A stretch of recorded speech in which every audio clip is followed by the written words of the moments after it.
Pour Philippe et moi, et évidemment la Fondation Luma, pour Maya Hoffman, pour nous tous, c'est un rêve que nous pouvons avoir aujourd'hui, cette conversation avec Bernard Stiegler. C'était un grand projet de Philippe et moi depuis des années qu'on fait une conversation ensemble avec Bernard. On a commencé de faire une série de conversations avec Philippe, d'ailleurs dans les années 90.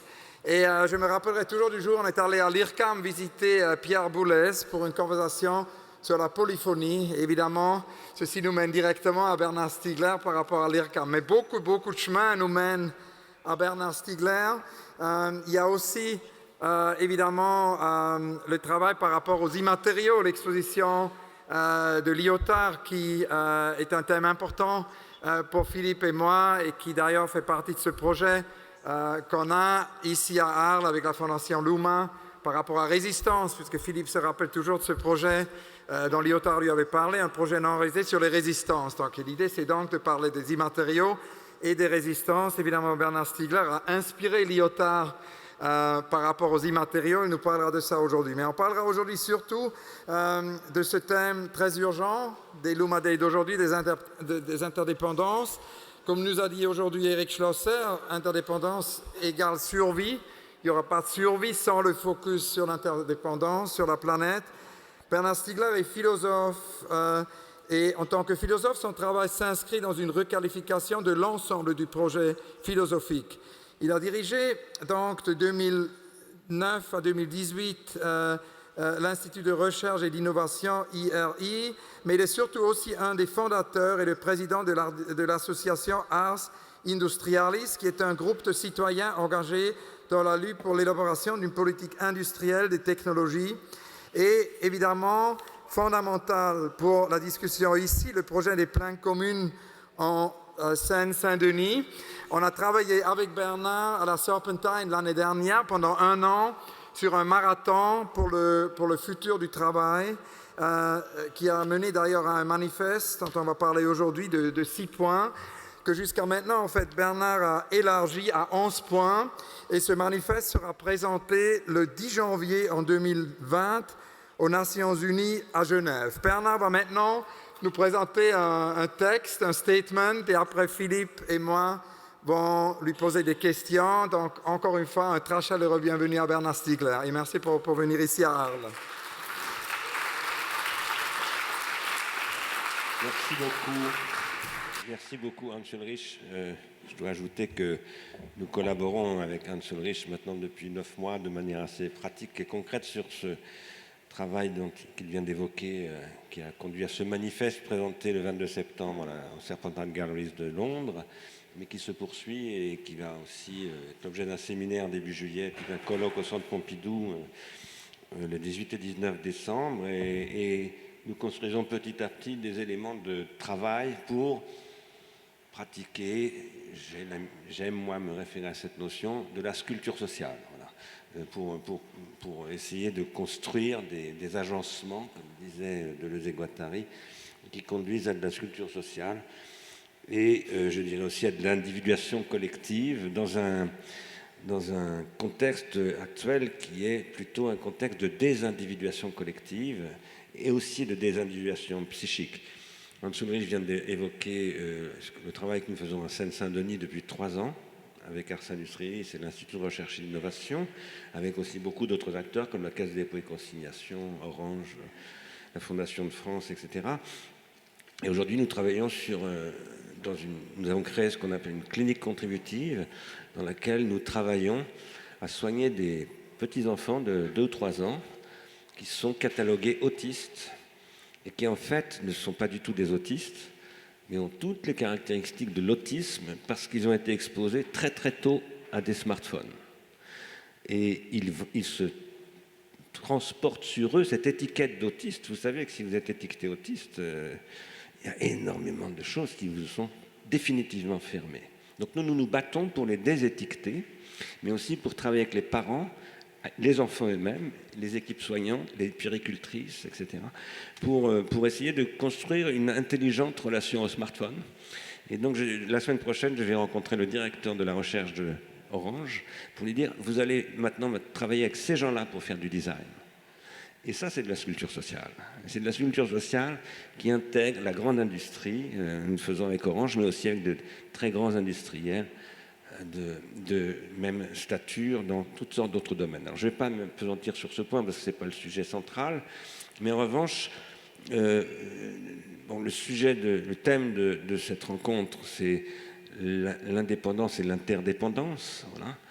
Comment être indépendant dans l'interdépendance et comment accepter aussi des situations de dépendance aussi, tout simplement. C'est d'ailleurs au cœur de ces questions parce que le smartphone crée une addiction, une dépendance qui peut être extraordinairement destructive, mais, et nous mobilisons les concepts de Donald Winnicott dans cette affaire beaucoup pour essayer de trouver si j'ose dire, des thérapeutiques, ce que nous appelons des thérapeutiques contributives, c'est-à-dire conçues par les patients eux-mêmes, avec les patients eux-mêmes. Les modèles que nous utilisons, c'est les alcooliques anonymes que Gregory Bateson avait théorisé beaucoup dans les années 30 aux États-Unis, et nous reprenons ces concepts thérapeutiques. Le sujet de cette rencontre de Luma, c'est indépendance, interdépendance, et j'ajoute dépendance, et je voulais dire quelques mots introductifs sur cette thématique telle que personnellement je l'imagine, comme disait l'autre, à savoir que pour moi, aujourd'hui, cette question de l'indépendance et de l'interdépendance, c'est la question de ce que Gilbert Simondon, en 1958, si je me souviens bien, avait appelé l'individuation psychique et collective. Gilbert Simondon, qui est un philosophe qui commence à être connu aujourd'hui, mais qui est resté un inconnu pendant des décennies, a en fait énormément influencé le philosophe, et en particulier Jean Baudrillard, qui le cite, d'ailleurs, il commence le système des objets en se référant directement à Gilbert Simondon, mais aussi Gilles Deleuze, qui le cite également, d'ailleurs, dans La logique du sens et dans plusieurs autres textes, comme Mille Plateaux. Mais en même temps, Gilbert Simondon, qui a inspiré de ces grands personnages-là, est toujours resté un peu dans l'ombre, et même totalement marginal, pour dire, il est plus que dans l'ombre. Il a même été exclu de l'université, enfin pas exclu, mais il a été écarté par la Sorbonne, qui l'a renvoyé de la philosophie pour qu'il fasse de la psychologie du travail. Donc il a été vraiment marginalisé. Mais il a développé une théorie très très nouvelle et très hétérodoxe de l'individuation, en posant qu'il ne fallait pas essayer de penser l'individuation à partir de l'individu, mais à partir du processus d'individuation, et que l'individuation, c'était la conquête de, on pourrait dire, l'indépendance de l'individu. L'individu psychique se définit toujours en différence vis-à-vis de la société, du groupe dans lequel il vit, mais en négociation avec. C'est-à-dire, Simondon disait, l'individuation psychique ne peut pas se produire indépendamment de la participation à une individuation collective. Que ce soit en construisant un bâtiment, comme maçon, architecte ou habitant même, enfin, voilà. Que ce soit en participant, en parlant comme ça, moi je participe à l'individuation du langage, voilà. Donc je ne m'individue en parlant qu'en contribuant à l'individuation, par exemple, de la langue française, d'une manière ou d'une autre, voilà. Y compris en produisant une expression comme ça va pas le faire. Bon, ça c'est ce que font les présentateurs de radio et qui tout à coup balancent dans la langue. Alors ça c'est un peu de la désindividuation pour moi, et puis ou en produisant comme poète une tournure que jamais la langue n'aurait supportée, d'un seul coup elle devient la référence de la langue, voilà. Ça c'est de l'individuation psychique qui se produit à travers de l'individuation collective. La question de l'indépendance, depuis l'origine de la philosophie, depuis Platon, elle se présente comme autonomie, souveraineté de l'individu, et finalement, aujourd'hui, ce qu'on appelle l'individualisme méthodologique, qui a été la base du développement des sciences cognitives en Californie depuis à peu près 40 ans, y compris de l'intelligence artificielle telle qu'elle s'est développée à partir de ces travaux-là. Il se trouve que moi-même, je considère que cette vision d'une autonomie pure, parce que ce qu'on pose en principe, c'est une autonomie absolue. Alors, dans Platon, cette autonomie absolue est décrite dans Phèdre, dans La République, etc., comme l'inspiration des idées, en fait, l'immortalité de l'âme. C'est-à-dire ce qui fait que l'individu peut être absolument autonome, c'est parce qu'en fait son âme est immortelle et donc il peut se remémorer la vérité, en quelque sorte. Hein. Je ne vais pas développer ce point-là, mais je pense que vous suivez à peu près ce que je dis là. À l'inverse, tout ce qui est hétéronomie, aliénation, holisme, etc., a été considéré progressivement, surtout au cours des 2 derniers siècles, comme finalement ce qu'il fallait dépasser, ce par rapport à quoi il fallait s'émanciper, d'une manière ou d'une autre, par des voies qui pouvaient être d'ailleurs totalement contradictoires. Moi-même, je pense qu'aujourd'hui, il faut absolument dépasser ces schémas oppositionnels entre autonomie et hétéronomie. Et alors, je pourrais vous parler 15 heures sans m'arrêter sur ce sujet, donc n'hésitez pas à m'interrompre, à me dire c'est trop long maintenant. De toute façon, je vais aller vers une conclusion maintenant, mais j'ai juste besoin d'essayer de mettre en place un point pour faire une espèce de base de discussion ensuite. Ça fait très longtemps, depuis 40 ans, influencé par Derrida et Lyotard d'ailleurs, mais aussi par André Leroi-Gourhan et pas mal d'autres, que je considère que ces modèles oppositionnels, souveraineté, autonomie d'un côté, hétéronomie, aliénation de l'autre, etc., ne sont pas satisfaisants. Depuis le début de mon travail, je me suis beaucoup référé en particulier à André Leroi-Gourhan parce que je pose, et c'est ça que je faisais avec Lyotard en fait, quand il préparait les immatériaux, c'est sur ces questions-là que je travaillais, puisque j'ai pas mal travaillé avec lui à cette époque. Je pose que la technique est l'élément décisif dans cette affaire. Et les immatériaux, c'est une exposition sur la question de la technique. Il ne le présente pas comme cela, mais c'est ça l'enjeu. C'est la question de la technique lorsqu'elle transforme radicalement les concepts de matière, de forme, et qu'elle produit non pas de l'immatériel, mais de l'immatériau. L'immatériau reste matériel, il ne peut pas être. Il y a une confusion énorme sur les immatériaux, parce que, évidemment, ce sont des concepts un peu difficiles, donc il y a eu des traductions complètement erronées de ce que disait Lyotard. Si j'en parle là, c'est parce que pour moi, depuis 5-6 ans maintenant, toutes ces questions étaient totalement relancées, à nouveau frais, à partir du moment où j'ai découvert un biologiste américain qui est fort connu par tous les biologistes et même des gens qui utilisent les concepts biologiques, qui s'appelle Alfred Lotka, mais qui, Alfred Lotka, en 1945, a écrit un texte qui, lui, est quasiment inconnu. Je l'ai présenté un jour en Californie et personne ne le connaissait. Vraiment, il y avait des gens très calés en histoire des sciences, mais c'est un texte qui était passé dans les oubliettes. C'est un texte qui a été publié dans une revue qui s'appelle Human Biology, et dans lequel Lotka, qui est un très grand biologiste, qui est par ailleurs un mathématicien, un statisticien, un théoricien de l'entropie et de la négantropie, a posé qu'il fallait considérer que les êtres humains sont absolument non viables à travers, sans organes artificiels, sans ce qu'il appelle des organes exosomatiques, des organes hors du corps, et que finalement, il fallait regarder l'être humain comme le développement des organes exosomatiques. Il dit cela d'un point de vue de biologiste. Leroi-Gourhan disait ça d'une certaine manière, mais en tant qu'anthropologue. Donc Leroi-Gourhan ne s'est jamais permis, par exemple, d'entrer sur le terrain de la biologie pour venir la contester. Lui le fait. 2 ans après, d'ailleurs, que Georges Canguilhem l'ait un peu esquissé dans un livre qui s'appelle Le normal et le pathologique. Et si je vous en parle, c'est pour une raison très précise. J'ai repris tous ces travaux-là, moi-même, j'ai même embauché un biologiste maintenant avec qui je travaille, qui s'appelle Maël Monteville, qui est un grand spécialiste de ces questions, qui est aussi un grand théoricien de l'entropie. Et je vais terminer sur l'entropie. Et j'ai développé l'idée de ce que j'appelle des exorganismes. Vous savez que Lamarck a forgé le concept d'organisme à la fin du XVIIIe siècle. Et je soutiens, moi, que ce que dit Alfred Lotka a pour conséquence qu'il y a les organismes, mais il y a aussi les exorganismes. Nous sommes des exorganismes. Par exemple, je parle dans un micro, j'ai des lunettes, etc. Enfin, bon, une chose tout à fait simple et banale. Je parle même, et c'est aussi exorganique, la parole.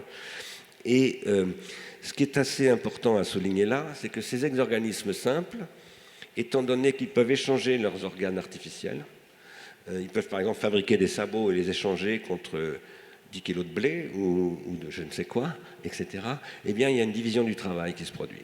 Et cette division du travail, qu'est-ce qu'elle constitue? Elle constitue ce que j'appelle des exorganismes complexes. Ici, par exemple, nous sommes dans des ateliers de la SNCF. Ces ateliers ont joué un rôle économique, ça a configuré l'histoire d'Arles très très très longtemps. Maintenant, ça se transforme. C'est une histoire d'exorganismes complexes. Ces exorganismes complexes, pour qu'ils se développent, il faut que de la sculpture sociale se produise au niveau des exorganismes complexes avec les exorganismes simples à travers des fonctions, puisqu'il y a des fonctions de complexité qui se développent dans tout cela.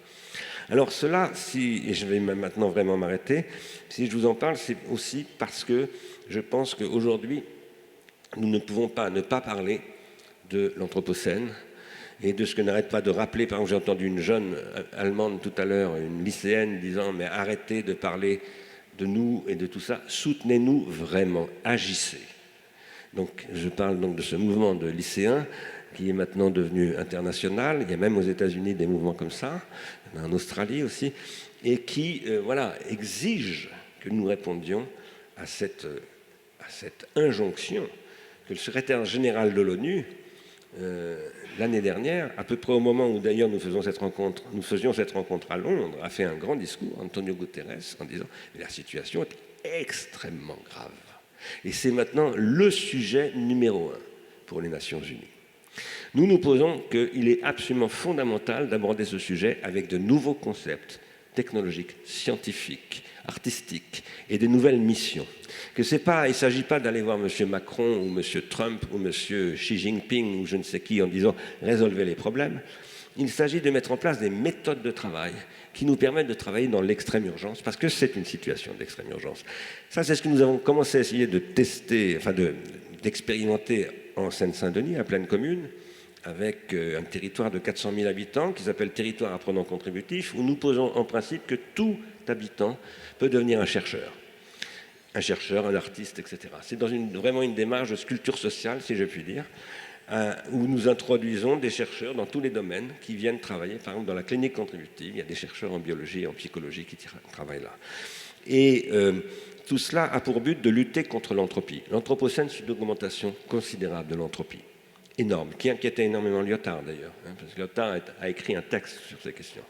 Et cette question de l'entropie aujourd'hui, il faut la prendre à bras-le-corps et la mettre au cœur de l'économie et de la politique. Et pour ça, il faut passer par Alfred Lotka. Parce que la manière dont les animaux luttent contre l'entropie, c'est l'organogenèse, c'est ce que Erwin Schrödinger a décrit dans un livre qui s'appelle « Qu'est-ce que la vie ?» en 1944, et ce qui fait que la différenciation organique des animaux leur permet de lutter contre l'entropie un certain temps, puisqu'ils finissent toujours par mourir, et la mort c'est l'entropie. Mais chez les êtres humains, c'est par l'exorganogenèse, c'est-à-dire par les organes artificiels. Il se trouve que ces organes sont producteurs de négantropie, mais aussi d'entropie. Ce sont des pharmacas, comme je les appelle. Ils sont à la fois toxiques et curatifs. Et le rôle des médecins, des scientifiques, des artistes, des hommes politiques qui sont vraiment des hommes politiques, etc., c'est de transformer les poisons en remèdes. Donc, c'est ça la question sur laquelle nous travaillons. Aussi dans le contexte de Genève 2020, nous sommes en train de préparer un Memorandum of Understanding adressé à Antonio Guterres, puisque maintenant c'est à lui que nous nous adressons directement, en disant, vous avez fait 2 discours, un à l'ONU, à New York, un autre à Davos, dans le forum de Davos, eh bien nous répondons à ces discours.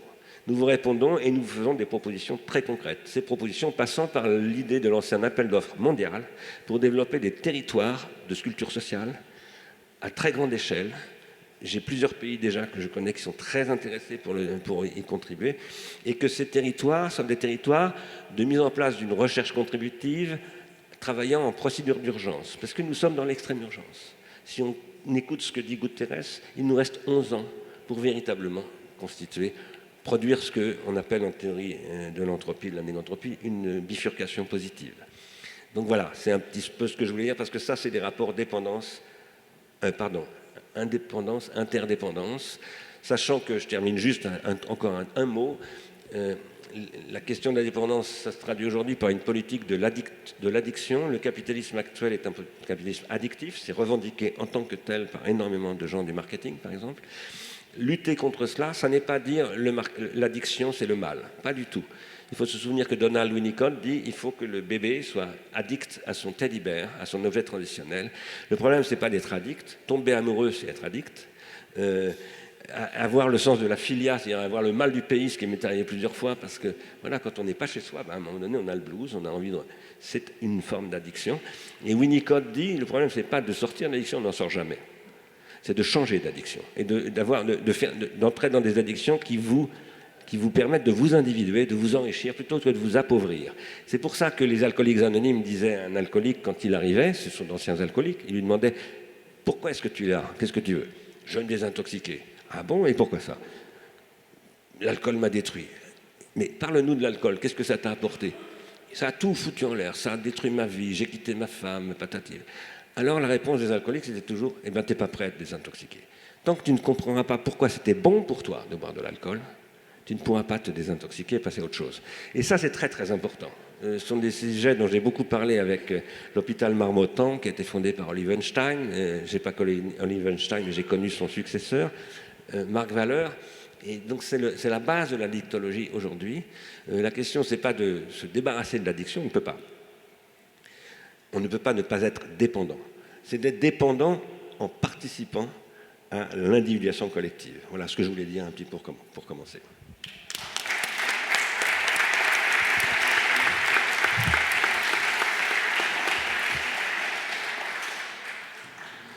Je vais faire mon rendre sobriste. Non, je suis très content de te rencontrer. J'avais une première question, juste pour revenir un peu dans les 80, 85. Quand tu commences à travailler avec Lyotard, et ce qui m'a toujours frappé dans ton travail, c'est que si on en fait une espèce de glossaire où on prend disons des mots-clés, comme un abécédaire, c'est qu'il a toujours été semé par des inventions de concepts, t'en as énoncé quelques-uns maintenant, qui sont tout le temps du côté du vivant. Alors que donc, tu as été pour moi un des premiers philosophes à parler non pas de la vérité, mais du vivant, du côté du vivant. Alors que ce soit le pharmacone, la négranthropie, c'est-à-dire des bifurcations, l'anthropocène que tu écris avec un E, le pensée que tu écris avec un A, les rétentions primaires, secondaires, tertiaires, tous ces concepts en fait sont du côté du vivant. Et je voulais savoir en fait comment au début cette intuition est venue d'associer très rapidement les organes exosomatiques à la technologie en fait. Donc le vivant à la techné. En fait, tout ça a commencé dans mon premier travail académique. J'étais en prison à l'époque, je le dis parce que c'est très important. Ça constitue un cadre un peu particulier d'études où j'ai décidé de travailler sur Platon et la mémoire parce que je travaillais avec ma propre mémoire. Un détenu, j'étais tout seul en prison, et un détenu, il ne lui reste plus qu'une chose, c'est sa mémoire.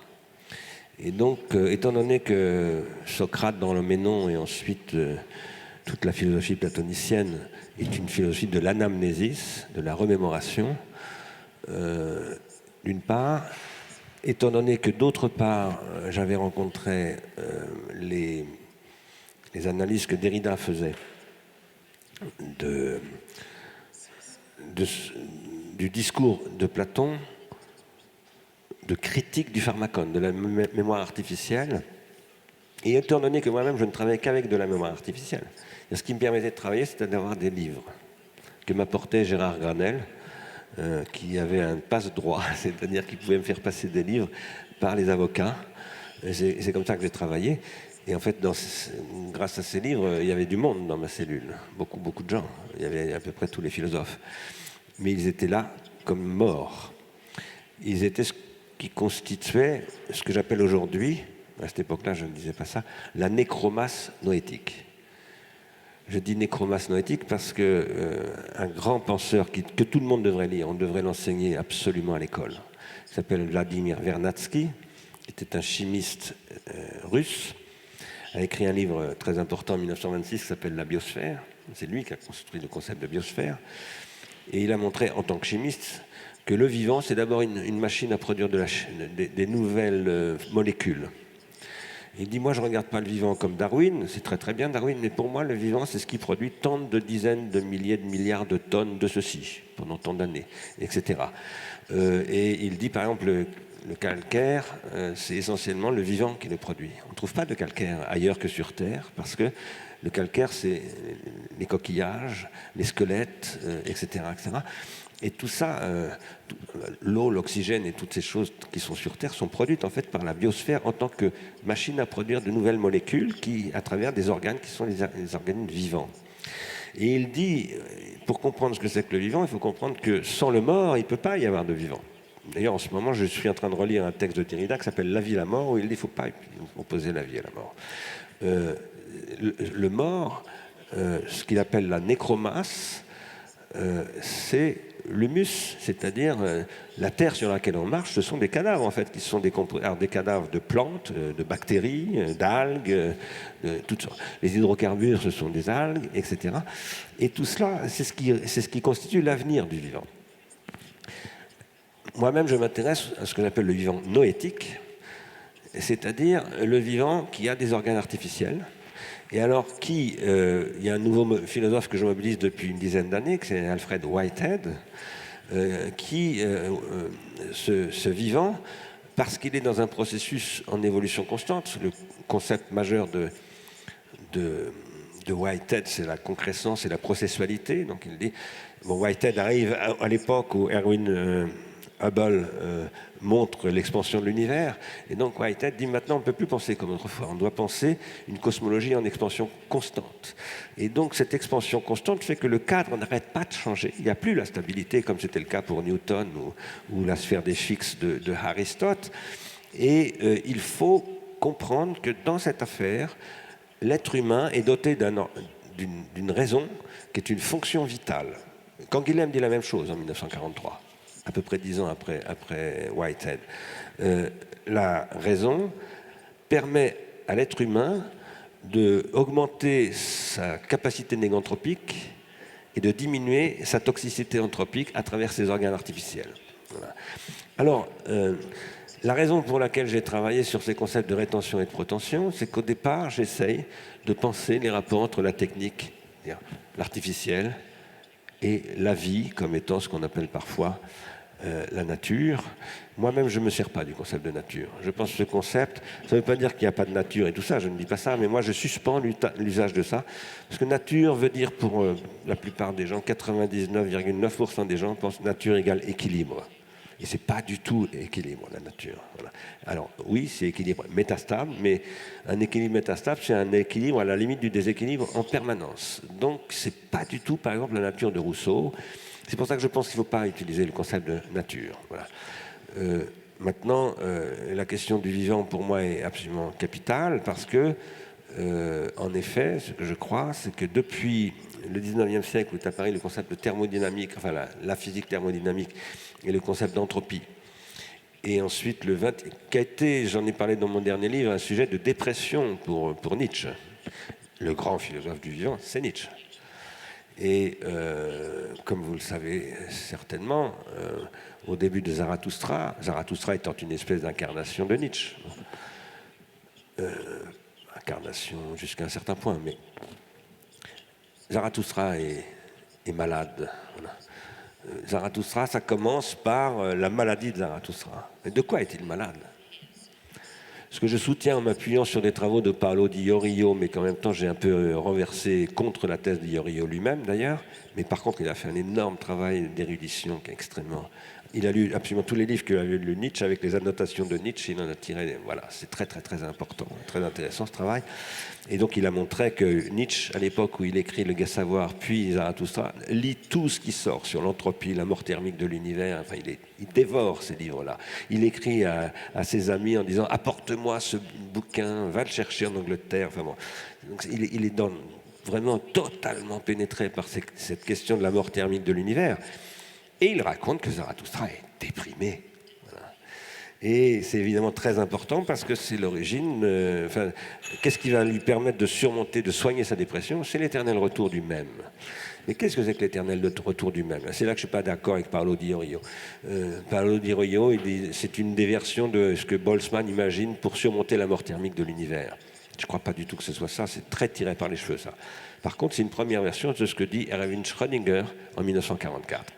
Quand il dit « le vivant peut échapper localement et temporairement à l'entropie ». Et donc, je pense que quand Nietzsche lance ce qu'il appelle sa doctrine de l'éternel retour, en fait, il est en train d'essayer de formuler des choses que Schrödinger formulera scientifiquement 50 ans plus tard, 60 ans plus tard.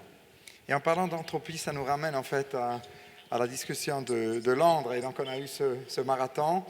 Et c'est vraiment très lié à beaucoup de choses qui ont été discutées ce matin. On a commencé la journée en parlant d'ailleurs de Richard Sennett, non, et du livre Ensemble de Richard Sennett, qui est une sorte de déclaration d'indépendance où Sennett parle de l'importance d'ailleurs du dialogue et non de la dialectique, de l'empathie et non de la sympathie, et du subjonctif et d'une présentation subjective et non d'une déclaration. Et ce qui est très intéressant, c'est qu'il lit ça dans ce livre au travail.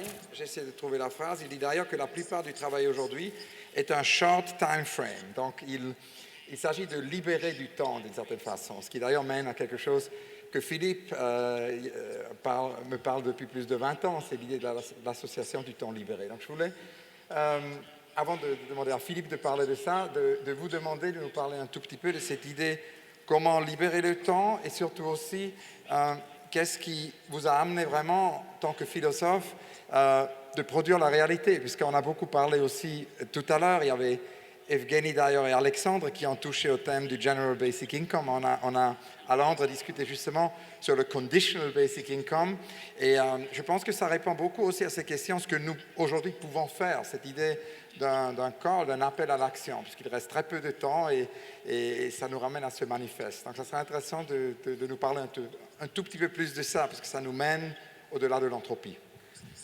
Très volontiers. Je devais d'ailleurs rencontrer Richard Sennett il y a 3 semaines, parce que j'essaye de l'emmener comme Saskia Sassen dans ce programme. Et il n'a pas pu venir parce qu'il avait un petit problème de santé, malheureusement. Mais bon, Sennett m'intéresse beaucoup parce qu'il fait partie de ceux qui défendent depuis très longtemps, en passant par Hannah Arendt d'ailleurs, l'idée que le travail n'est pas la même chose que le labor. Si je dis cela, c'est pour une raison vraiment assez fondamentale.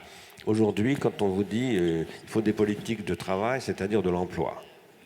Et moi, je réponds, mais pas du tout. Le travail, c'est pas l'emploi. L'emploi, c'est souvent ce qui vous empêche de travailler. Pourquoi ? De plus en plus parce que d'abord, les emplois, ce sont des emplois où on vous demande une chose, c'est de suivre une procédure et de n'avoir absolument aucune initiative. Donc, vous ne travaillez pas. Vous êtes employé. C'est-à-dire que vous êtes asservi à un modèle, à un système que vous ne pouvez que servir. Voilà. Travailler, c'est produire de la négantropie. Moi, par exemple, j'essaye tous les matins, avant d'aller travailler dans mon bureau ou à des rendez-vous, c'est de travailler, faire ce que j'appelle mon travail.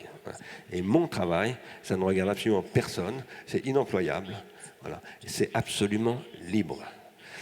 Alors, j'ai beaucoup lutté depuis 5 ans pour distinguer emploi et travail. Il faut avoir des politiques de travail en dehors de l'emploi. Ça ne veut pas dire qu'il faut ne pas avoir de politique de l'emploi, bien entendu, mais il faut repenser tout à fait l'emploi en faveur du travail et en ne soumettant pas le travail à l'emploi. Pourquoi ? J'ai beaucoup travaillé, moi, sur d'abord les intermittents du spectacle. Je les connais assez bien parce que j'en ai employé à l'IRCAM et à l'INA. J'en ai formé à l'INA. Et j'ai un fils qui est intermittent et j'ai énormément d'amis qui sont intermittents du spectacle. Et par ailleurs, j'ai aussi contribué à la lutte des intermittents en 2003, quand j'étais directeur de l'IRCAM. J'ai publié un texte dans Le Monde, voilà, pour défendre les intermittents qui étaient attaqués dans leur statut, ce qui avait conduit d'ailleurs à l'annulation du festival d'Avignon. C'était quand même une situation extrêmement tendue. J'ai enchaîné ensuite avec un livre d'Antonella Corsani et Maurizio Lazzarato, Antonella étant une économiste et Maurizio un sociologue, qui ont été missionnés pour faire une étude par la coordination des intermittents du spectacle de l'Île-de-France, et où ils ont montré dans un livre donc, que je vous recommande de lire, qui est aux éditions Amsterdam, le titre c'est « Intermittents et précaires », que les intermittents travaillent quand ils ne sont pas employés. Ça ne veut pas dire qu'ils ne travaillent pas quand ils sont employés, mais ils travaillent beaucoup moins. Là où ils travaillent à plein régime, c'est quand on leur fiche la paix. Voilà, on les laisse travailler. Alors évidemment, après, il y a des intermittents qui ne travaillent pas, qui sont déprimés, qui ont des passages à vide, ou je ne sais pas quoi. Mais de toute façon, un intermittent, s'il ne travaille pas quand il est en période hors emploi, il ne retrouvera pas de contrat. À un moment donné, il sortira du truc. Mais par contre, ils travaillent de manière absolument libre. Ils font ce qu'ils veulent. Évidemment, s'ils sont techniciens du son, ils vont plutôt travailler sur la question du son, évidemment.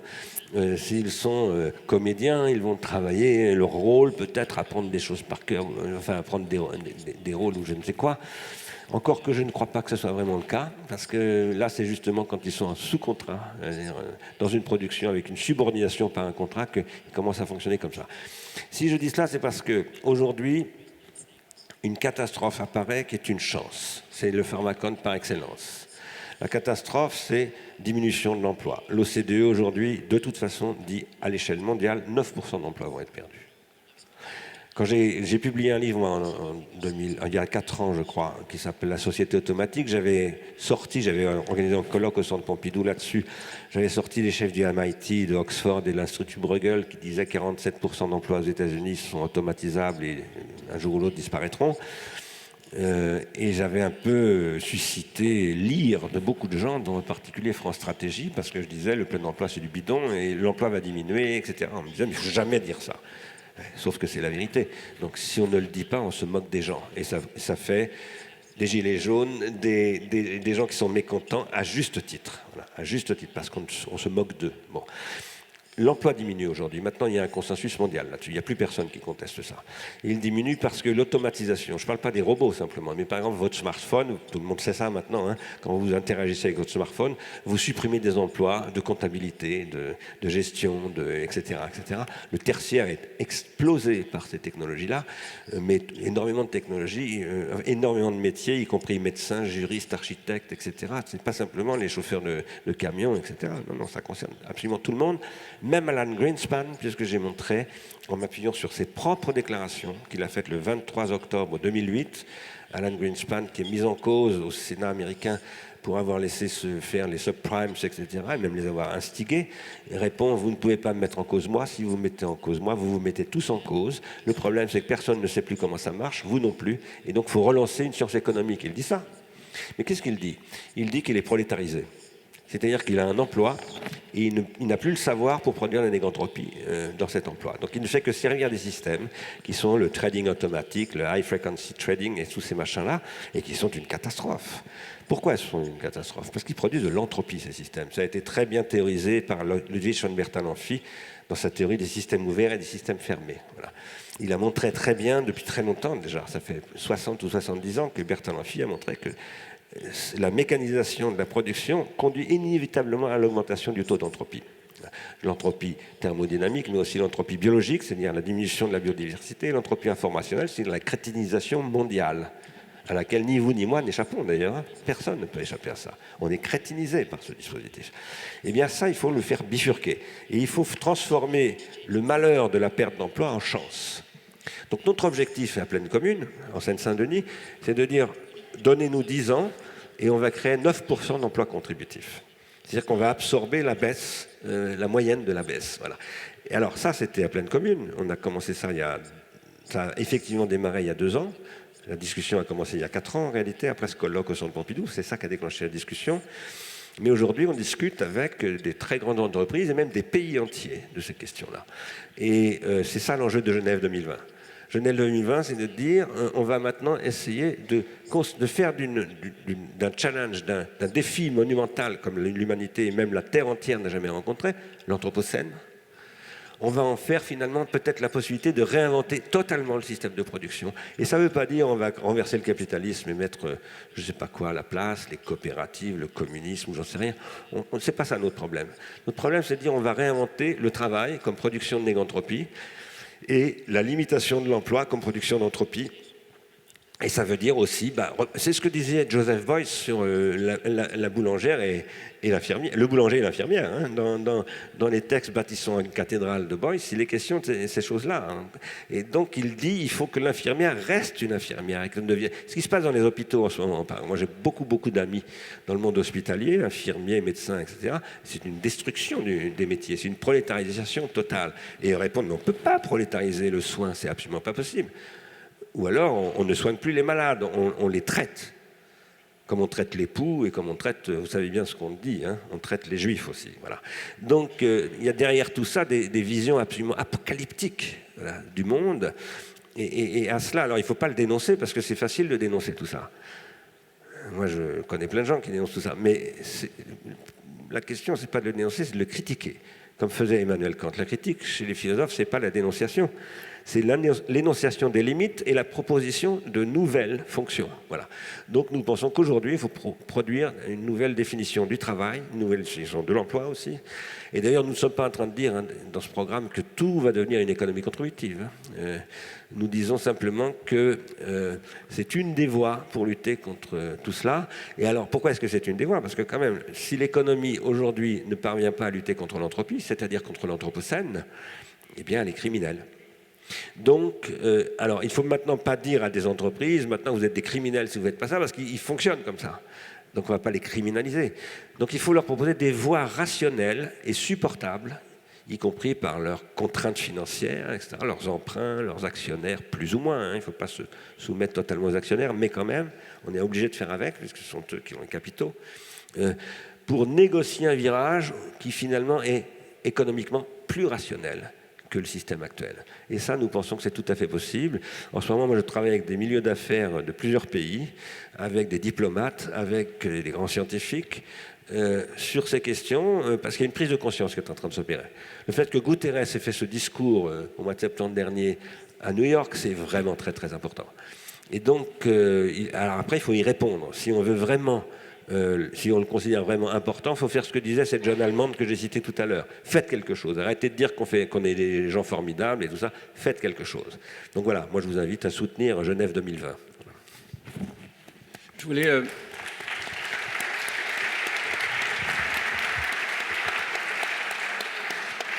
Je voulais continuer avec toi, être un peu spécifique sur ce que tu fais avec la Pleine Commune, parce que c'est en fait issu, je crois, d'une alliance entre la Caisse des dépôts, la Fondation de France, qui fait un peu écho à ce qui a eu lieu à un moment donné avec l'art et ce programme qui était formidable, qui s'appelait Le Nouveau Commanditaire en Bourgogne, et initié par François Hers, et on en parlait tout à l'heure.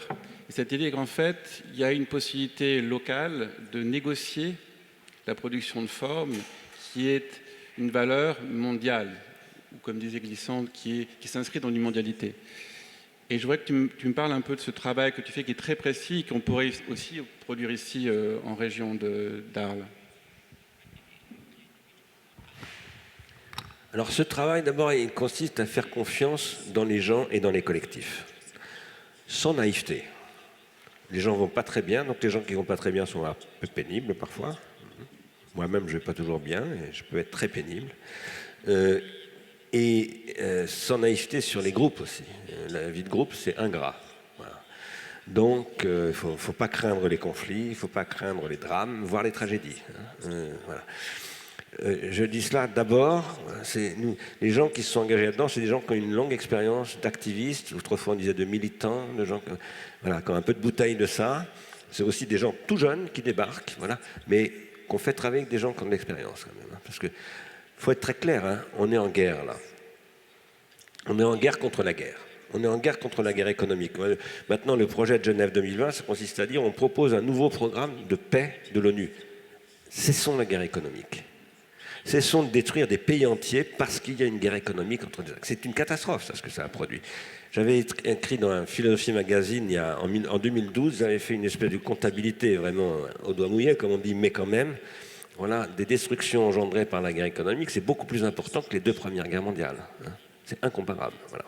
Donc il y a une destruction qui est d'ailleurs liée à la destruction créatrice et qui aujourd'hui a conduit à ce que la destruction est devenue destructrice et non plus créatrice. Parce qu'aujourd'hui, il n'y a plus de destruction créatrice. Voilà. Il y a ce qu'on appelle la disruption, elle n'est pas créatrice, elle est ruineuse, prédatrice, et elle produit une rage sociale. Et pas qu'en France, il n'y a pas que les gilets jaunes. Les électeurs de Trump, c'est aussi ça d'ailleurs. Donc voilà. Et alors je ne mets pas les électeurs de Trump et les gilets jaunes sur le même plan. J'ai beaucoup d'amis chez les gilets jaunes. Voilà. Mais ce que je veux dire, c'est que il faut d'abord voir qu'il y a un potentiel dangereux, qui est un peu de la nitroglycérine, voire pire, mais il y a un potentiel de mutation. Au sens où René Thom, le mathématicien, décrivait des potentiels de catastrophes, ce qu'il appelait des catastrophes. C'est-à-dire, à un moment donné, un système en sous tension, comme le disait Gilbert Simon aussi, et il peut se transformer. La question à ce moment-là, c'est la catalyse. Comment on va catalyser pour faire en sorte que la transformation va se faire d'une manière chaotique positive. Parce qu'il y a deux grandes transformations chaotiques possibles. Il y a le chaos positif, c'est-à-dire qu'on va produire une mutation, on va engendrer quelque chose de nouveau. Et puis il y a le chaos négatif, c'est-à-dire qu'on va détruire tout le dispositif. Et c'est tout à fait, malheureusement, ce qui peut arriver là, dans les 20-30 ans qui viennent. Alors, comment est-ce que nous avons travaillé à Plaine Commune ?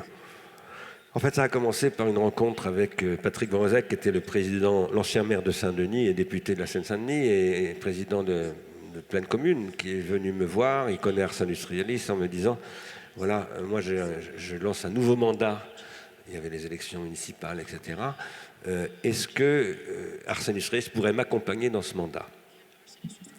Pourquoi ? Parce que j'ai entendu parler de ce que vous dites sur le chômage, l'automatisation. Moi, je le vois tous les jours. Partout, je vois ça. Il me dit, je viens d'être invité par Siemens à regarder leurs robots, leur nouveau mode de production. Et c'est absolument évident pour moi que tout ça va ruiner l'emploi. Et il me dit, j'ai 38% de jeunes de moins de 25 ans au chômage sur ce territoire, donc je ne peux pas continuer. 6 mois plus tard, je lui ai dit, tu en auras 80% dans 10 ans si on ne fait rien, effectivement. Aujourd'hui, c'est 50%. 50% de chômeurs, ça commence à être vraiment insupportable, voilà, dans une tranche d'âge. Ce n'est pas heureusement toute la population. Mais qu'est-ce que nous avons fait ? Nous avons posé que, étant donné que le problème, c'est de lutter contre l'anthropocène, c'est-à-dire de produire de la négantropie, si on le dit, nous sommes, nous, des formalistes, c'est-à-dire que nous approchons tout en termes, parce qu'il faut à un moment donné pouvoir mathématiser les choses, sinon ça ne s'inscrit pas dans l'économie. Donc il y a, dans tous les cas, le besoin de produire des formalismes. Si nous voulons lutter contre l'anthropocène, il faut travailler secteur par secteur sur le territoire et voir dans quel secteur ce territoire a des capacités à produire des nouvelles façons de faire qui seraient productrices de négantropie plutôt que d'entropie. Alors il y a un certain nombre de choses très importantes sur le territoire. D'abord, ce territoire, en ce moment, il y a 13 milliards d'investissements immobiliers avec les Jeux Olympiques et le Grand Paris. Et donc, nous avons commencé à discuter avec les aménageurs, avec ICAD, la Caisse des dépôts, etc., sur comment on pourrait faire en sorte qu'une partie de ces 13 milliards d'investissements, ce qui est énorme sur un territoire de 400 000 habitants, c'est colossal, comment ça pourrait permettre d'expérimenter des nouveaux modes de production dans le bâtiment, dans la construction, dans le développement urbain, dans la gestion urbaine, dans la gestion des déchets, dans le recyclage, donc, etc., etc. Et on est allé très, très loin, très, très loin. Hier, j'étais avec l'Agence parisienne d'urbanisme qui me dit maintenant, nous voulons rentrer là-dedans, parce que ça nous intéresse vraiment. L'Agence parisienne d'urbanisme, c'est la gestion de tout le Grand Paris par les urbanistes. Donc c'est énorme, en fait. C'est toute la région parisienne, en réalité. Nous avons commencé par faire une enquête sur le terrain. Pendant 1 an, nous n'avons fait que rencontrer des gens. Voilà. Il faut souligner que ce territoire, en particulier Saint-Denis, Aubervilliers, la Courneuve, etc., il y a énormément de travail qui se fait, de longue date. Voilà. Toutes sortes de travaux. Une partie, c'est les communistes qui l'ont fait à une époque. Aujourd'hui, il y a beaucoup d'artistes. À Saint-Denis, il y a beaucoup d'artistes. Il y a des gens du logiciel libre. Il y a des associations d'habitants qui sont parfois très anarchistes aussi. Tout ça. Mais il y a tout un terreau, voilà, absolument extraordinaire. Voilà. Et il y a donc, c'est un terrain favorable. Il y a aussi 2 universités, Paris 8 et Paris 13. Il y a le campus Condorcet, c'est-à-dire il va y avoir, je ne sais plus, 15 000 chercheurs en sciences sociales qui vont s'installer dans le coin. C'est énorme, voilà. Il y a un potentiel fantastique. C'est pour ça que nous avons dit à Patrick Vorozek, oui, on peut essayer de faire quelque chose, c'est parce qu'il y a des capacités à faire, voilà. Alors, qu'est-ce que nous avons fait ? Pendant 1 an, nous avons étudié le territoire. Et par exemple, j'ai rencontré un jour, je vous donne un exemple, ça n'est qu'un exemple parmi des centaines. Un jour, je rencontre un type très intéressant, je ne vais pas vous donner son nom parce que je ne m'en souviens pas, qui est d'origine algérienne et qui a été à un moment donné DRH de Carrefour. Donc il est monté très très haut dans la hiérarchie, il fait partie de certains. Je travaille en ce moment avec un Marocain qui est né dans le bidonville de Nanterre. Aujourd'hui, c'est un des patrons d'une grosse boîte de travaux publics. Bon, il y a des gens comme ça qui sont des miraculés. Et voilà. Ce type-là, qui a donc fait une carrière, un jour m'a dit, moi, à un moment donné, j'ai dit, je ne peux pas rester là-dedans parce qu'on me demande de dégraisser en permanence. Ça ne m'intéresse pas. Donc il est passé ailleurs. Il est allé chez Adecco, où il a fait de l'emploi intérimaire, etc., etc. Et puis il a dit, c'est encore pire. Et donc il a réussi, parce qu'il est astucieux, il a monté une association pour la réinsertion des chômeurs de longue durée. Et il a monté donc une petite structure qui est devenue une fondation, la fondation Adecco en fait, qui met en place des dispositifs pour essayer de sortir des canons traditionnels de la définition de l'emploi du travail, etc. Je ne vais pas vous dire comment il fait, parce que ça c'est très particulier, on n'a pas le temps. Mais par contre, quand je le vois, je lui dis, écoutez, voilà, je vais vous expliquer un truc.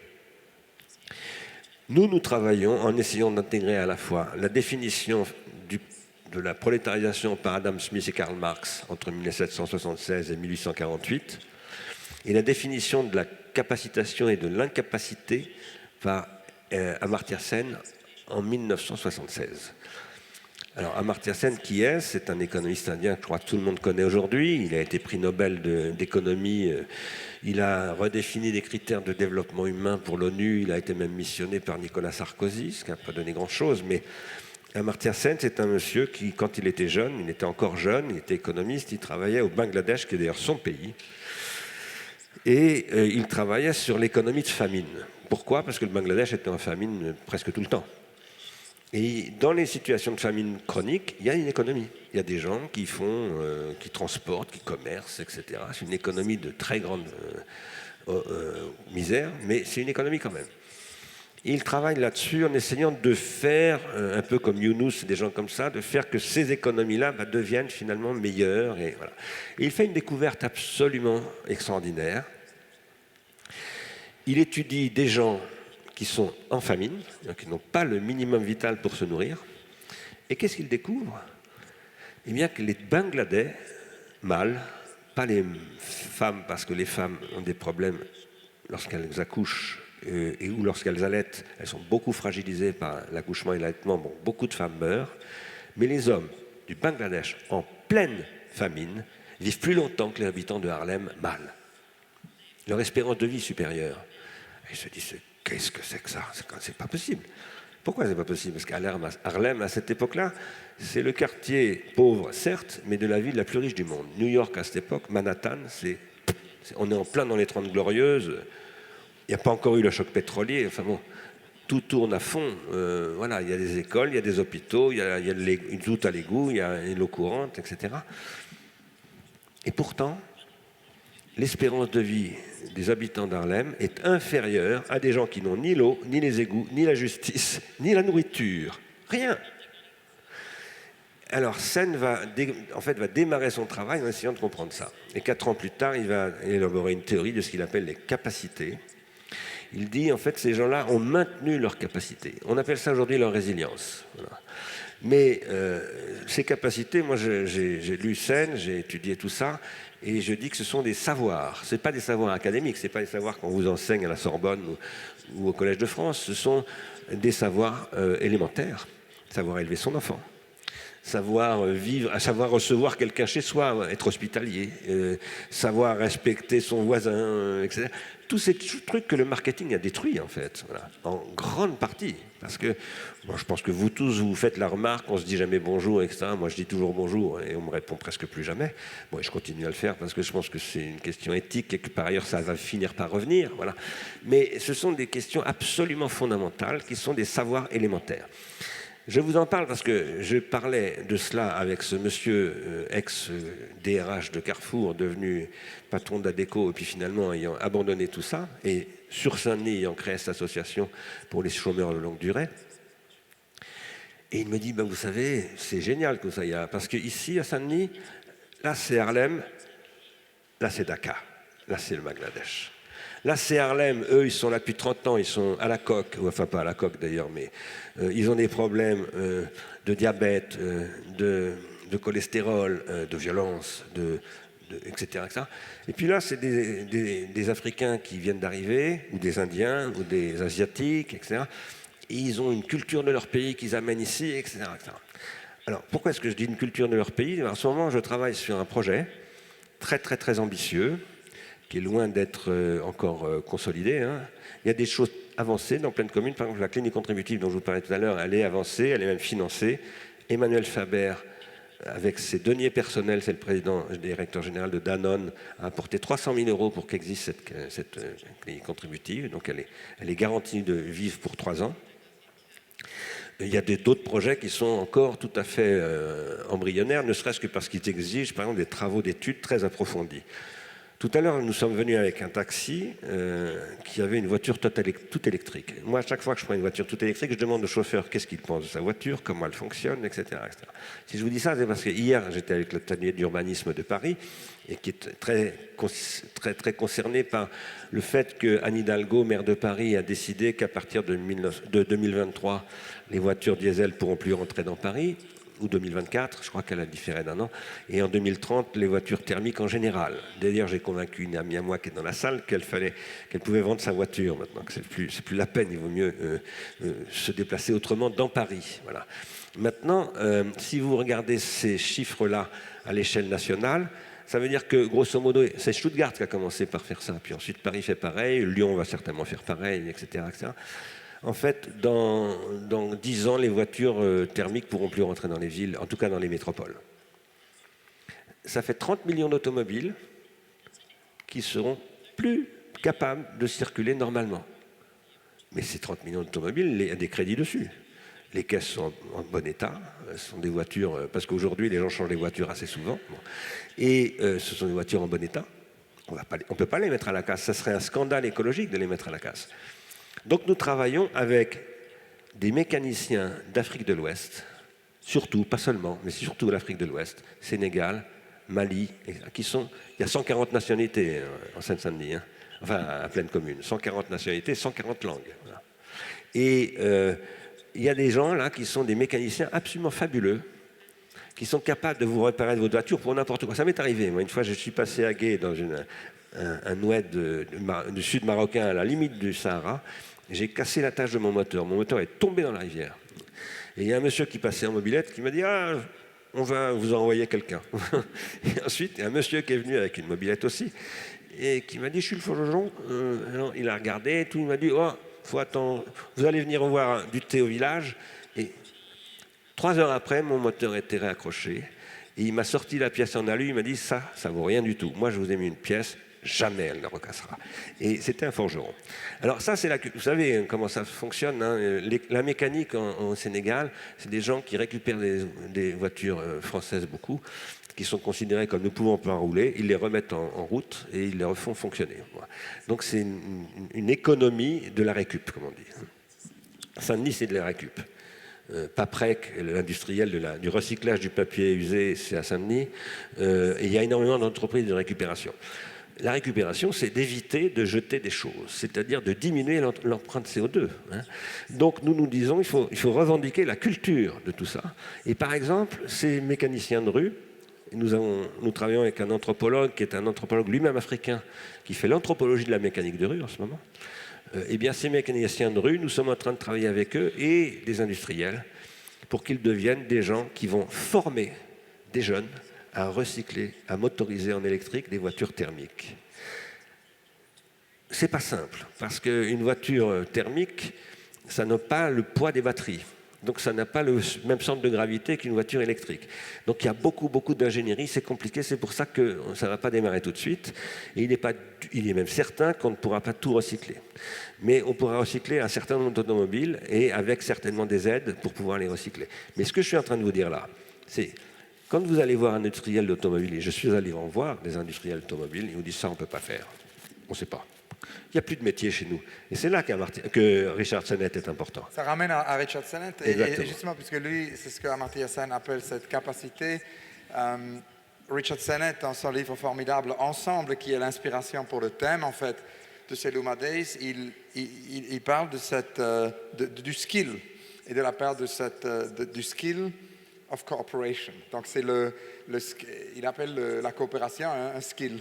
Et un savoir-faire d'une certaine façon. Et une chose qui m'est venue à l'esprit, puisque Philippe vous a parlé de glissant et de mondialité, parce qu'évidemment, une des choses qui vraiment est complètement au centre de la réflexion sur la Fondation Luma, sur cette institution qui est en train de naître, est évidemment cette idée de la mondialité des droits glissants. Parce que dans la toute première rencontre, il y a une dizaine d'années, quand Maya Hoffman a réuni Philippe Parreno et Liam Gillick, donc 2 artistes, et Tom Eccles, Béatrix Ruff et moi, 3 commissaires, pour réfléchir, on a commencé à parler de cette idée de la mondialité de glissant. Et on a beaucoup parlé de cette idée, comment peut-on créer en fait une institution qui est local et qui en même temps contribue à un dialogue global. C'est exactement ce que Glissant a dit. Glissant nous a parlé beaucoup dans toutes mes conversations avec lui de cette idée qu'il s'agit en fait aujourd'hui d'arriver à une notion non de la globalisation mais de la mondialité. Et vous travaillez sur un séminaire qui traite à ce sujet. Mais justement, tout à l'heure, pendant qu'on a bu un café avec Philippe et vous nous avez parlé de ces questions très importantes.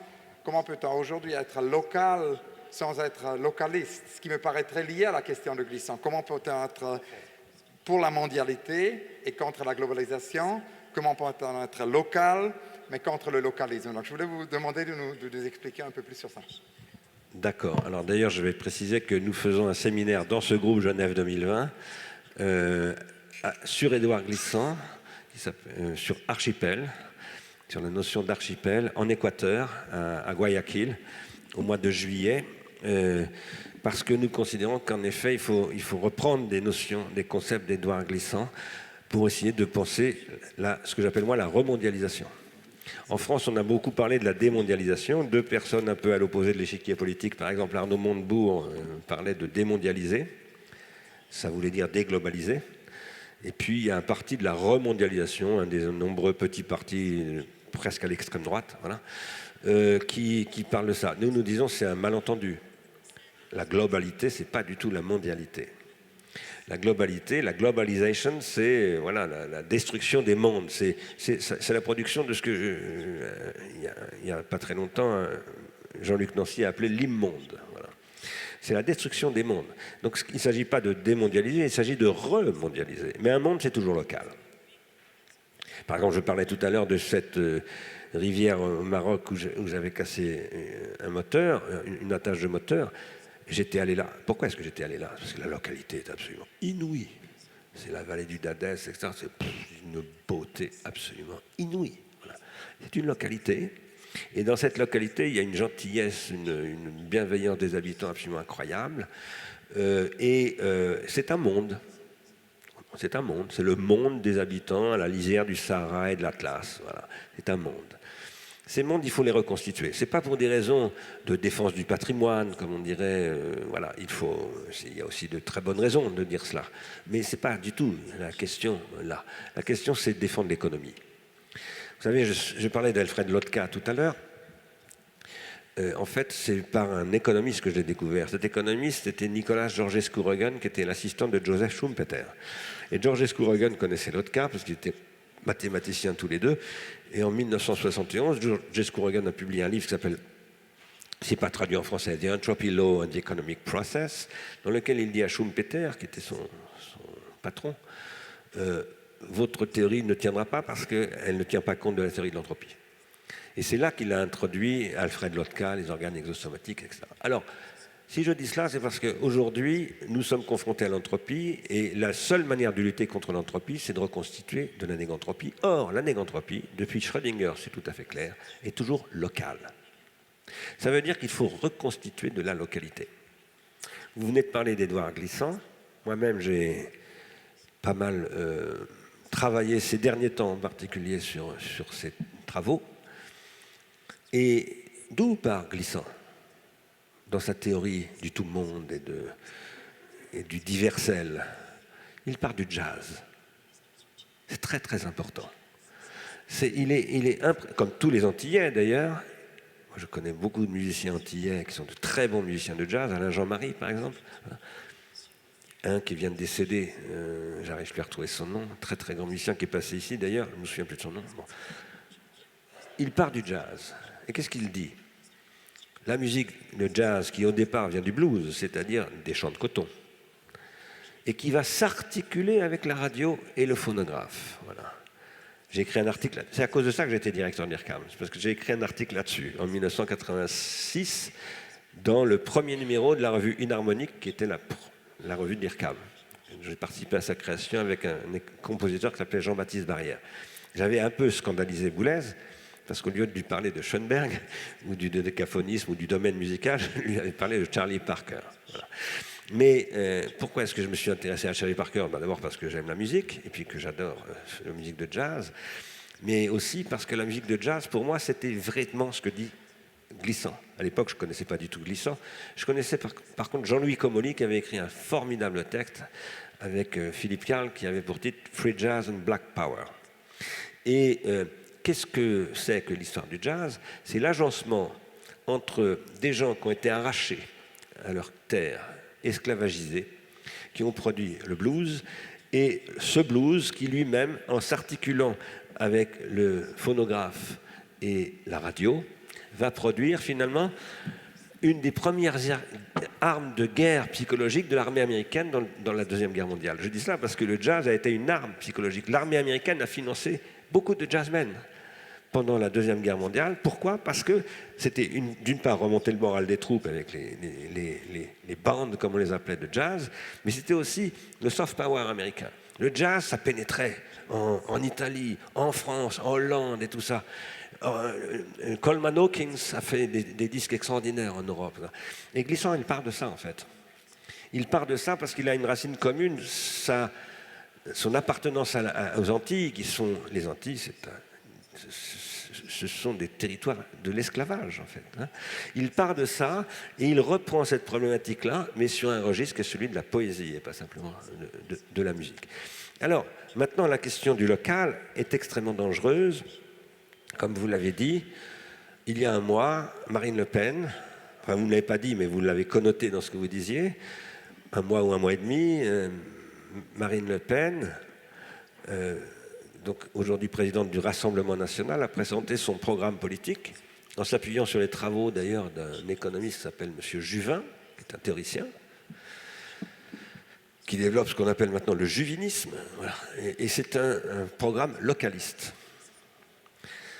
Ça a d'ailleurs fait frissonner quelques-uns de mes camarades de ce programme Genève 2020 qui m'ont dit « Mais attends, on est quand même... Il ne faut pas qu'on parle comme Le Pen. » Je dis « On ne dit pas du tout ce que dit Le Pen. » Qu'est-ce que nous disons? Nous disons qu'il faut lutter contre la fermeture anthropique et que donc il faut faire des systèmes locaux ouverts. Von Bertalanffy, qui a repris les travaux de Schrödinger, explique qu'un être vivant, par exemple, c'est un système ouvert. Et donc, il a une capacité à s'organiser localement. Sa spatialité locale, territoriale, corporelle, etc., lui donne des caractéristiques de résilience qui vont lui permettre de lutter contre l'entropie. Mais il doit être ouvert, c'est-à-dire qu'il doit être échangé avec son extérieur.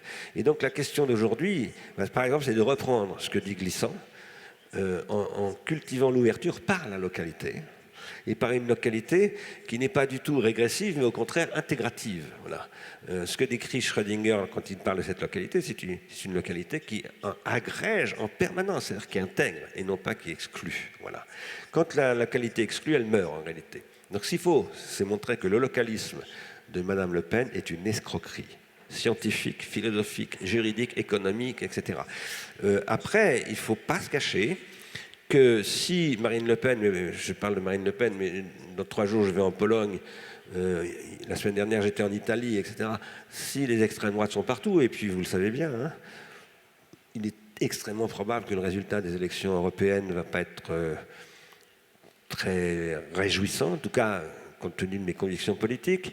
Il est évident que le résultat des élections indiennes est une catastrophe énorme, puisque Modi n'a pas seulement été réélu, mais réélu triomphalement. C'est extrêmement grave. C'est un localiste, Modi, c'est un hindouiste, c'est le nationalisme hindou, et il faut quand même savoir que Hitler est allé en Inde quand il a commencé à essayer de construire les partis national-socialistes, parce qu'il faisait une filiation directe avec ce courant de pensée indien. Bon. C'est lié aux Aryens, etc. Mais tout ça, quand même, il y a une histoire qu'il faut regarder de près. Si tous ces acteurs, comme d'ailleurs Trump aux États-Unis, qui a été élu par les Trumpistes et le Tea Party, etc., gagnent en ce moment, c'est parce que nous n'avons pas traité ces questions de localité. Lyotard le comprenait ça. Quand il a écrit sa fable sur l'entropie et la négantropie, il réfléchissait à ces questions. Voilà. Mais pratiquement personne n'a travaillé là-dessus. Et ça, c'est absolument urgentissime. Et il faut le mettre en plus au cœur de l'économie, parce que c'est la seule possibilité de sauver l'économie. Parce que vraiment, le sujet, c'est de sauver l'économie. D'ailleurs, j'enseigne en Chine. Moi, nous en parlions tout à l'heure de la Chine. Eh bien, c'est Hans Ulrich qui le disait, en Chine, il y a plein de choses qu'on ne peut pas faire, mais il y a une chose qu'on peut faire, c'est poser des problèmes d'écologie, faire de l'activisme environnemental, parce que c'est une politique. Et les Chinois ont compris une chose, on peut leur reprocher mille choses, mais ils ont compris une chose, c'est qu'ils ne deviendront la grande nation qu'ils veulent devenir au niveau du globe que s'ils sauvent la planète au niveau écologique. Et donc, là, il y a quelque chose à réfléchir, et il y a un bilan à faire aussi sur l'irresponsabilité que fut la... Moi, je fais un séminaire où je critique Marx au nom de l'écologie en Chine, et on me laisse le faire. Et en plus, j'ai même beaucoup de lecteurs en Chine. Donc, je pense qu'il faut que nous réfléchissions aux conséquences de l'ignorance dans laquelle nous sommes restés de ces questions. Il faudrait expliquer pourquoi. D'ailleurs, j'ai des explications, mais je ne vais pas les donner maintenant. Et en extrême urgence, il faut se réapproprier tout cela. D'ailleurs, je travaille beaucoup avec des scientifiques et des ingénieurs. Donc, je travaille avec Giuseppe Longo, qui est un très grand spécialiste de ces questions, qui a forgé le concept d'anti-entropie, avec un de ses anciens étudiants, qui maintenant est un chercheur, qui s'appelle Maël Monteville, qui est biologiste. Longo, c'est un mathématicien. Je travaille avec des physiciens, avec toutes sortes de disciplines. Et tous ces gens-là, eh bien, sont en train de se mobiliser sur ces questions, parce qu'ils ont le sentiment qu'en effet, il y a quelque chose qui a été un peu cassé. À une époque, il y a eu des abus avec ces concepts, par exemple, d'entropie, de négantropie. Il y a eu ce qu'on appelle, dans le domaine scientifique, des transferts de concepts abusifs. Donc, on faisait des métaphores un peu. C'est beaucoup passé par Ilya Prigogine, dont j'admire beaucoup les travaux, mais on a confondu, par exemple, les structures dissipatives de Ilya Prigogine avec la négantropie, ce qui n'est pas la même chose, voilà. En tout cas, pas pour moi. Et ça a fait qu'à un moment donné, le dialogue s'est cassé entre les disciplines sur ces sujets. Il est urgent de relancer tout ça. Et d'ailleurs, le programme qu'on veut proposer à l'ONU, c'est d'abord un programme scientifique pour faire travailler les disciplines ensemble. Et toutes les disciplines et toutes les bonnes volontés. Voilà. Et c'est peut-être un moment pour ouvrir. Philippe, toi, tu as des questions? Nous, on a plein d'autres questions à vous poser, mais on peut ouvrir entre-temps. S'il y a des questions...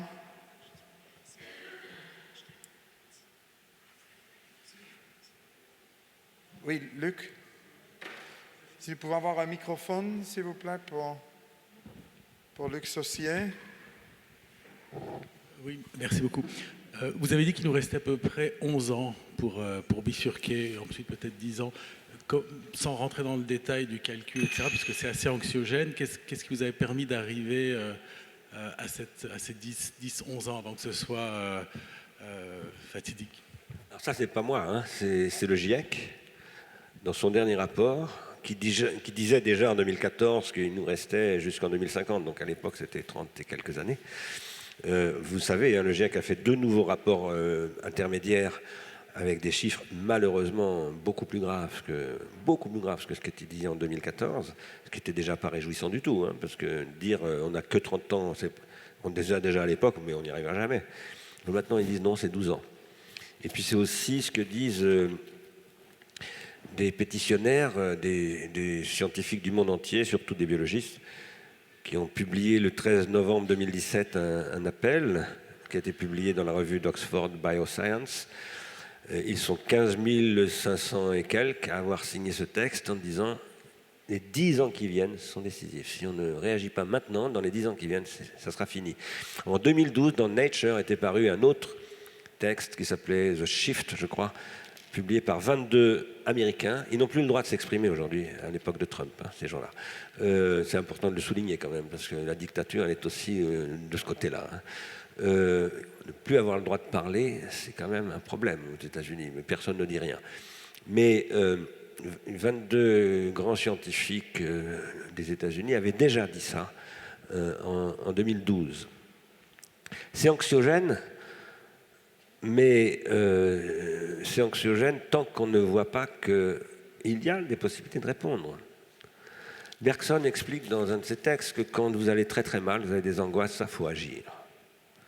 Ça a été repris par Laborit dans un film de Alain Resnais, qui est mon oncle d'Amérique, que j'aime pas trop Laborit, hein, mais qui avait essayé de montrer ça au niveau de la chimie du cerveau. Voilà. Si vous avez des problèmes, agissez. Si vous n'agissez pas, alors vous allez sombrer. Vous allez faire, Laborit dit, vous allez faire un ulcère à l'estomac ou vous allez vous pendre, tout simplement. Voilà. C'est pas ce que dit Laborit, mais c'est ce qui se passe très souvent. ou bien vous allez vous en prendre, vous n'agissez pas, donc vous allez agir en tapant sur votre épouse, ou sur vos gosses, ou sur votre voisin, ou en posant une bombe, ou en tuant des gens au pistolet mitrailleur à la Bastille. Parce que c'est aussi ça, hein, les réalités de... Donc, ce qui est très très important, notre responsabilité, c'est ce que disait cette jeune étudiante lycéenne allemande tout à l'heure à la radio, c'est agir. Alors pas agir pour agir, pas faire n'importe quoi, mais trouver de vrais nouveaux modèles d'action. C'est Guterres qui a dit ça en fait, hein, devant l'ONU à New York. Il a dit, on a 12 ans. Ça se discute, hein, 12 ans, pourquoi pas 10, pourquoi pas 14, bon. Peu importe, ça s'appelle un ordre de grandeur, on appelle ça comme ça en science. Voilà. L'ordre de grandeur, c'est une décennie. Une décennie, pourquoi faire?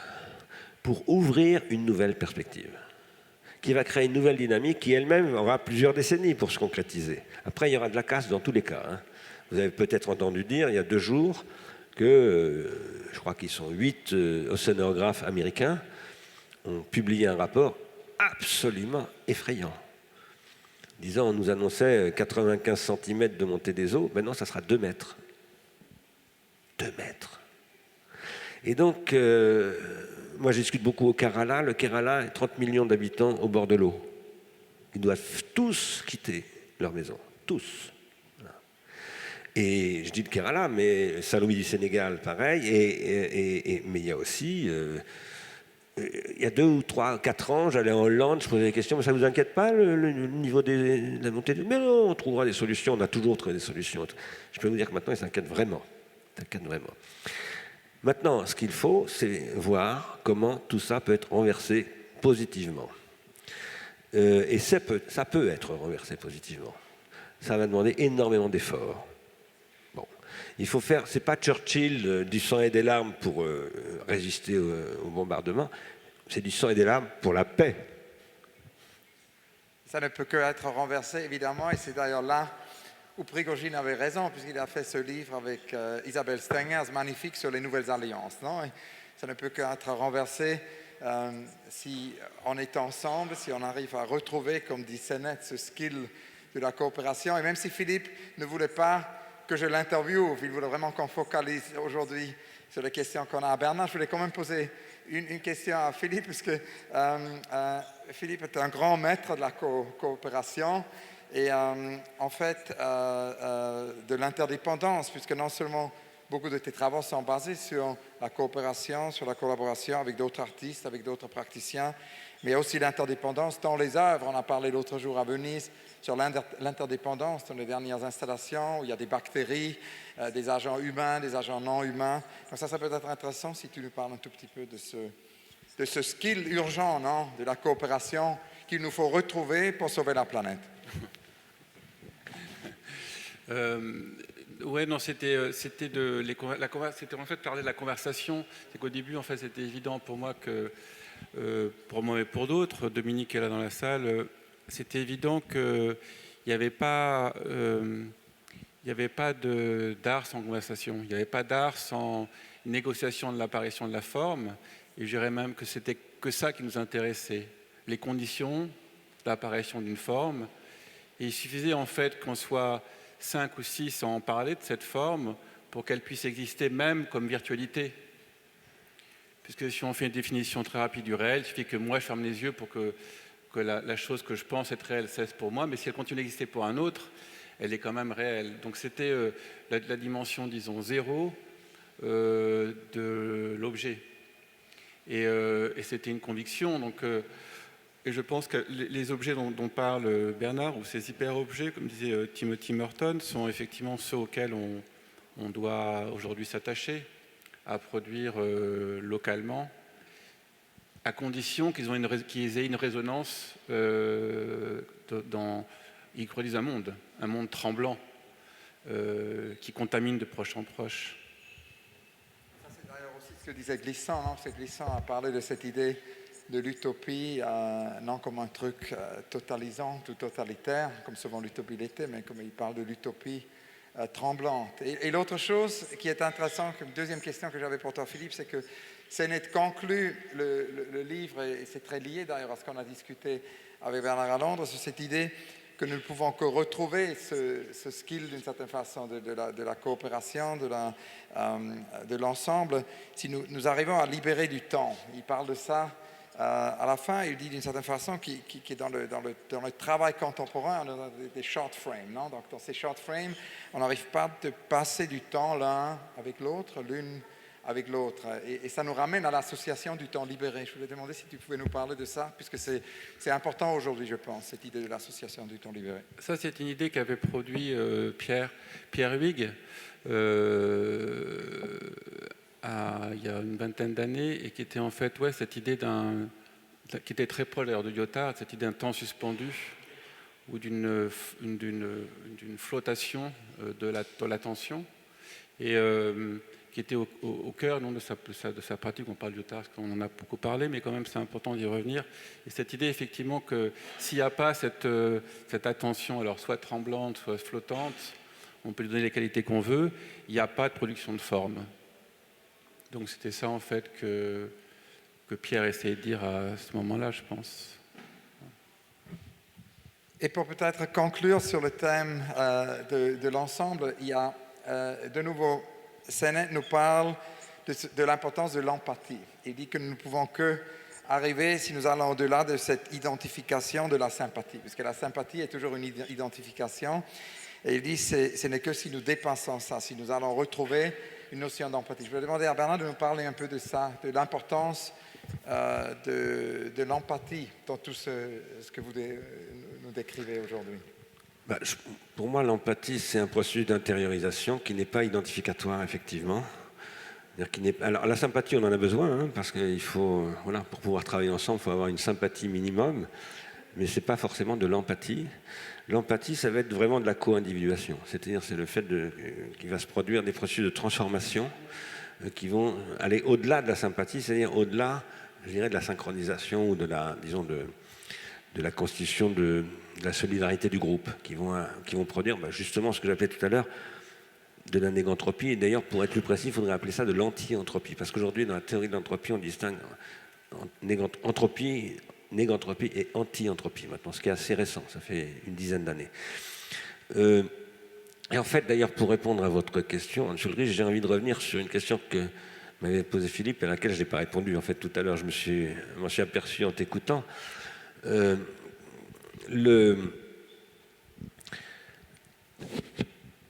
Tu as référé au nouveau commanditaire.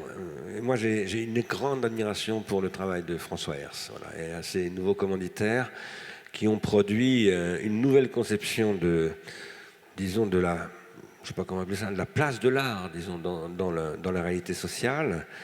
François Hers, c'est un photographe au départ, c'est pas seulement un photographe, mais c'est quand même avant tout un photographe.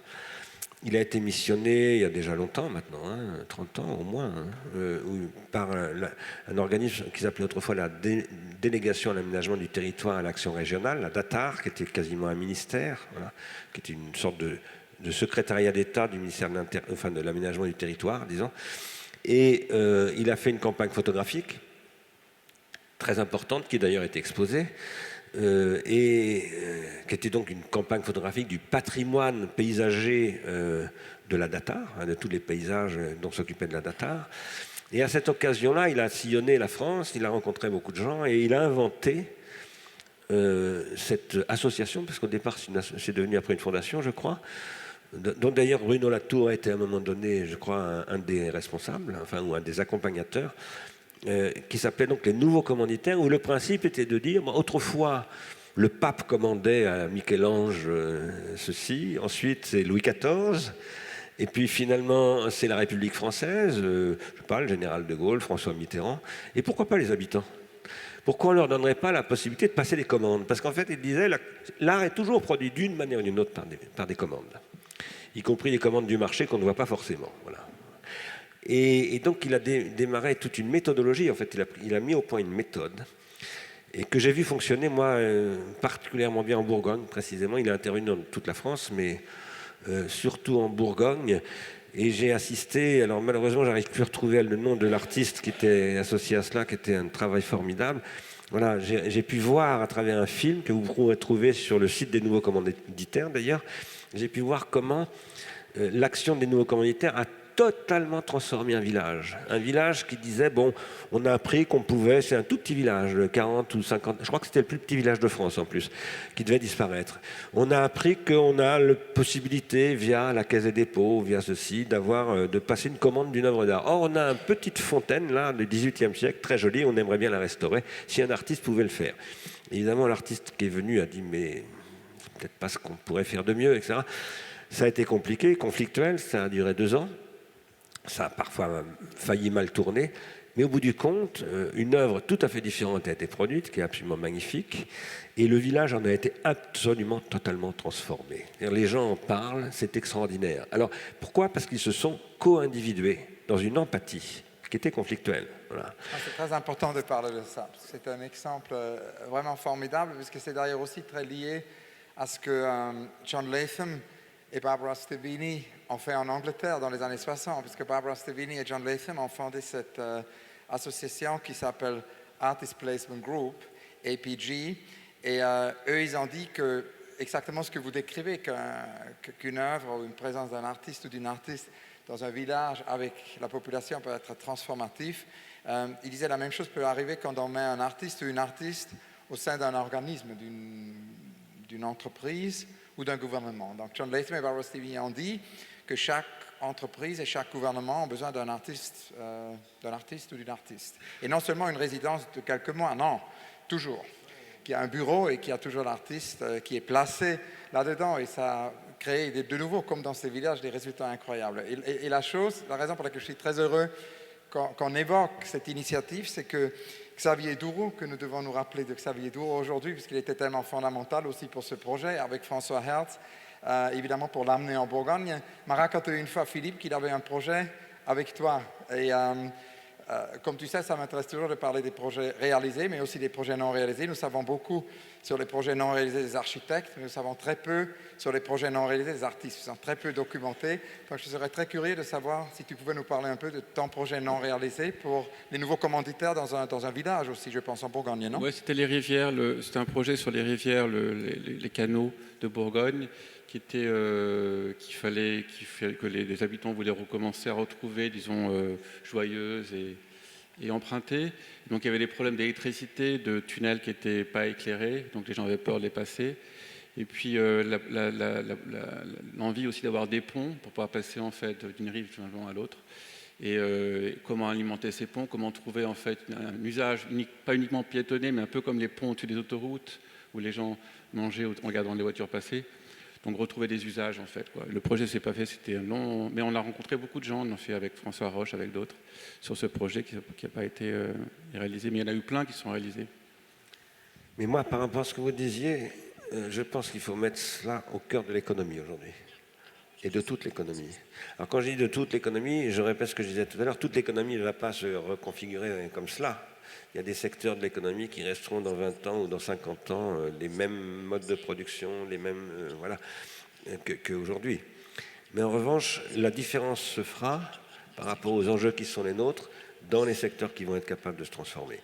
Et là, il faut que ces questions de la place de l'artiste, par exemple, qu'est-ce que c'est qu'un artiste? Qu'est-ce que c'est qu'une œuvre d'art? C'est l'anti-entropie par excellence. Pourquoi? Parce qu'une œuvre d'art est inusable. Ce n'est pas une marchandise, une œuvre d'art, même s'il y a un marché des œuvres d'art. Donc une œuvre d'art n'est pas inscrite dans la valeur d'usage et la valeur d'échange. Elle procède de quelque chose qui est au-delà. Voilà. Et ça, c'est ce qu'on appelle avec Giuseppe Longo et Maël Monteville des processus d'anti-entropie. Voilà. Si les civilisations protègent leurs œuvres, c'est parce qu'elles savent que leur, on dirait aujourd'hui, résilience suppose cette exemplification de ce qu'est ce que j'appelais tout à l'heure la nécromasse noétique, c'est-à-dire tout ce qui est mort mais qui permet de constituer le passé, autrement dit, qui permet d'ouvrir les perspectives de l'avenir.